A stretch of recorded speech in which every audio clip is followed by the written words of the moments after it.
Otep à tous, bien-aimés frères et sœurs. Le problème du changement de la constitution en RDC continue à faire couler de l'encre. Opposition, Église catholique, tous deviennent des politiciens, des politicards. C'est incroyable. C'est incroyable. On veut faire du problème du changement de la constitution un big deal. Tshisekedi n'a pas dit qu'il va s'asseoir seul dans son bureau avec quelques experts et puis il modifie la constitution et puis il impose ça à la population. Non.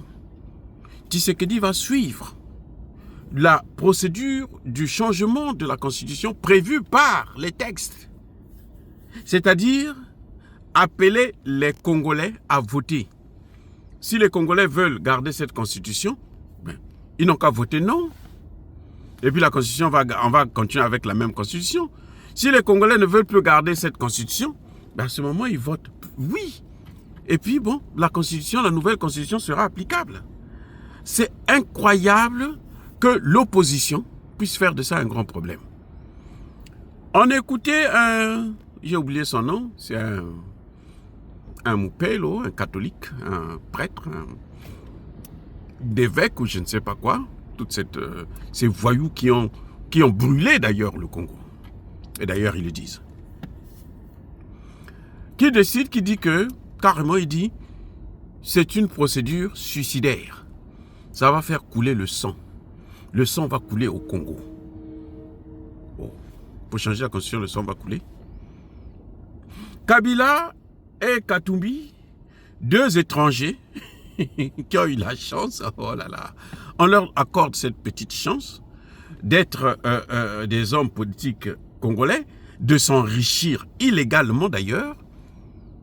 Eux aussi s'asseyent, ils se rencontrent à Addis Abeba et ils disent qu'ils doivent brûler le Congo si Tshisekedi change la constitution.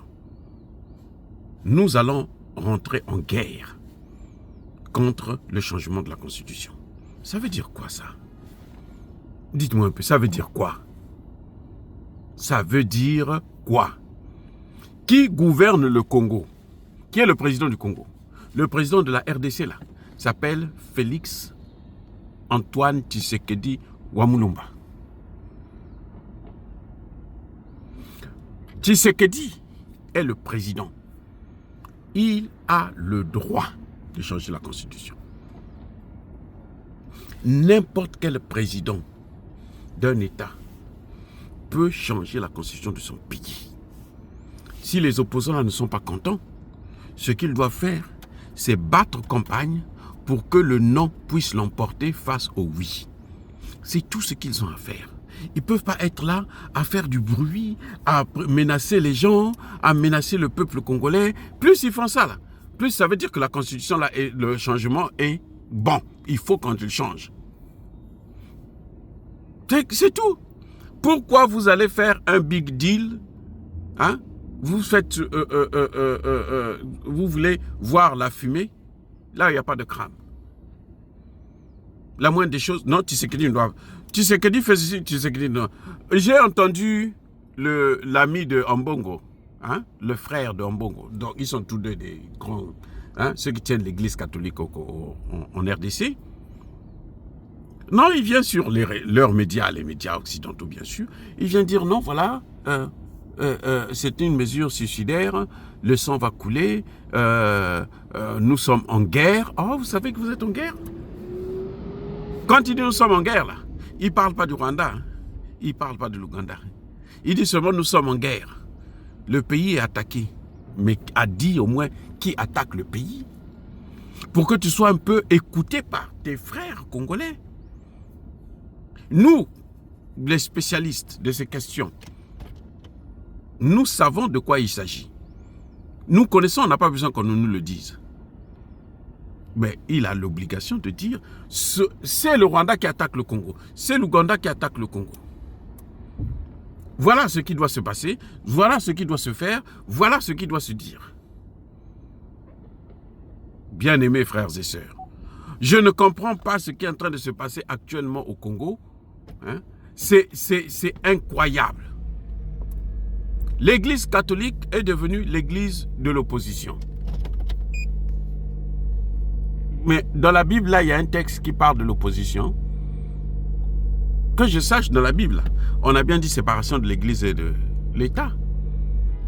Quand on a demandé, on a présenté une pièce à Jésus, qu'est-ce qu'il a dit?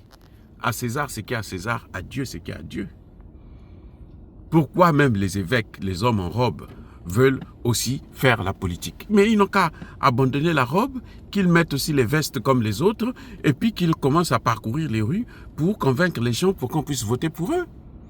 Au lieu d'être là quelqu'un qui a été élu, vous passez votre temps à l'insulter, à le critiquer, à s'opposer à tout ce qu'il fait. C'est-à-dire que c'est des opposants par principe.